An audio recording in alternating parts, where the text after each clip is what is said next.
So what's up, Southern Views? This is Julian Plowden. I am a photographer born and raised in Columbus, Georgia. I do a genre of photography known as architectural photography. I mix it in with a little bit of street photography and photojournalism to create this avant-garde, like fine art that I've been practicing since 2012. My photos often have a lot of lines, parallels, juxtapositions between buildings and people. I got a camera to document my architecture portfolio that I went to school for. So you can see how the influence plays out. The more that I started taking photos of buildings and in the city around me, the more I would notice the people there and the events that were going on. When you come across an event that has a photo-worthy moment, it feels like, you know, you have 30 seconds or a minute to make a masterpiece. I actually started out taking architecture classes in high school at Julian Vocational High School, which led me to major in architecture at Kennesaw State University.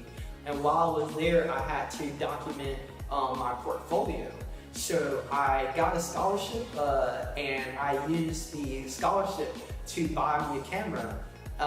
And it was a really good scholarship, Coca-Cola scholarship if you're familiar. So it was an excuse to buy a really good camera. So I was documenting all my work in high contrast, high quality.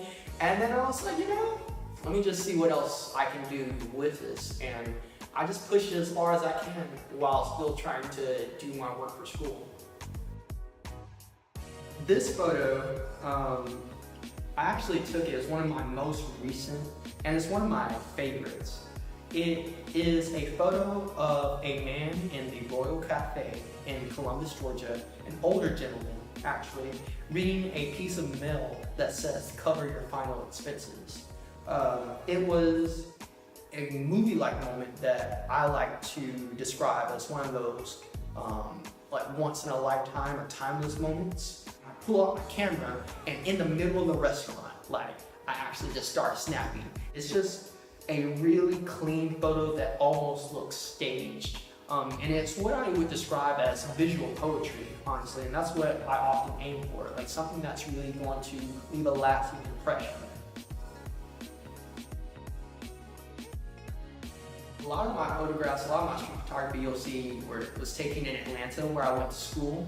But since I've gone back to Columbus to continue my education and get some work done, I have actually been taking photos around the city.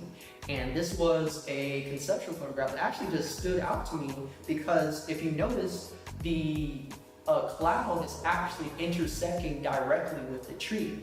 It's a beautiful photo, but you don't know exactly what to stare at first. Maybe it's the figure, but if you look towards the horizon line, you can start to see the symmetry that I purposely put in the photograph.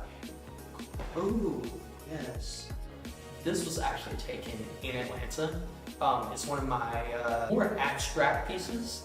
If you see a lot of street photography, you will notice that a lot of a common theme, even in my work, is umbrellas, people raining, catching people walking. And so I wanted to get that, but I just didn't want to do it in the same fashion of what I saw. So I actually did a slow shutter to capture the lights and the contrast between the person walking with the umbrella and the background. The funny thing is, before I started photography, I wrote a lot of poetry. And I actually would consider my photography a lot of like visual poetry. And so I had a viral Tumblr blog. It was called 2 a.m. Poetry, where I would just get on there. I know it sounds silly, but I would just get on there and like crank out like love poems. Cause you know, I'm young, you know, or emotions and hormones are raging, and people really seem to like it. I got thousands of reblogs, reposts on my blog, and so by the time I started posting my photography, people that came from my poetry started seeing the photography, and they would share that as well. Overall, I would say I have millions of likes and reposts and whatnot. But specifically, just the age of internet.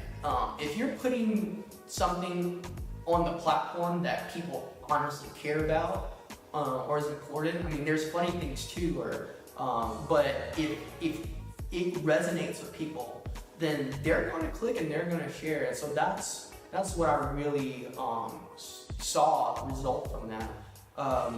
And it's also really ephemeral, which people don't think about. So it's really short, there's a post that 100,000 people, possibly saw. But at the same time, you don't really see the immediate effects of it until I go to have a gallery show or I'm at a museum and someone says, I saw your photo online. I saw that photo on Afropunk. I saw this photo in the Columbus site. It's always this pleasant surprise. And I can always, so long as the internet doesn't go down, go on there and look and see people's comments and see their stories and see how I really impacted people. My hometown definitely influences me. I was in church and school a lot, so those are a lot of places where I found my mentors. Specifically at school, so many, they were just key teachers that really helped me become a better person. It was the teachers that saw potential in me when I necessarily didn't see it myself, and just because I was, made effort to do the right things.